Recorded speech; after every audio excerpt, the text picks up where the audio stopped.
Ngizokhuleka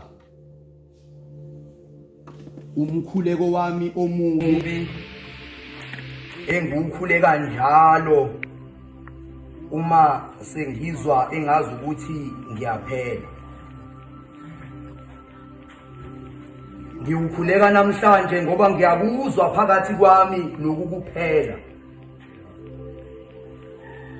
Ngiyafisa engazi ukuthi namhlanje mawuphela ungaphela nawo wonke lamaphela kanye nalezi zinyoni ezizenza abangani bami ezilokhu zindiza phezulu kwalamehlo.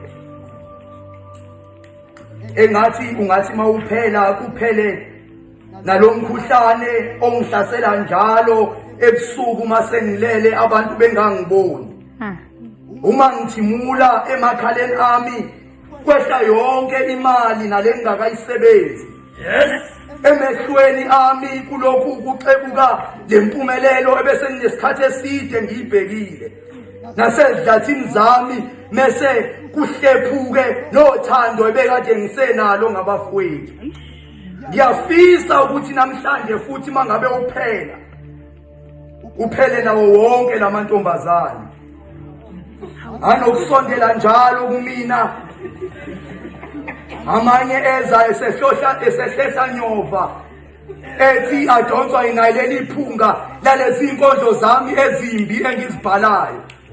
Amanye lokho ebhala phansi ngozwane echaza kabanzi ngobuhle babo ezikhathini zasekushoneni kwelanga, bechaza nangezikhathi zasekuseni kanye nokushisa kwemizimba yabo.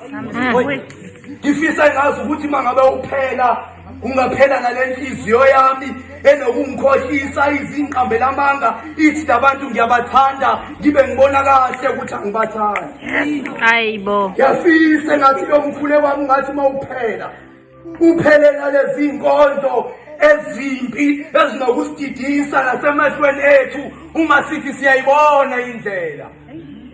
Hawu lo mkhuleko wami ngathi mawuphela ungaphela nalesilwane esilokhu singihlupha singithinta sithi ngifuna ukuyosiveza manje bantu.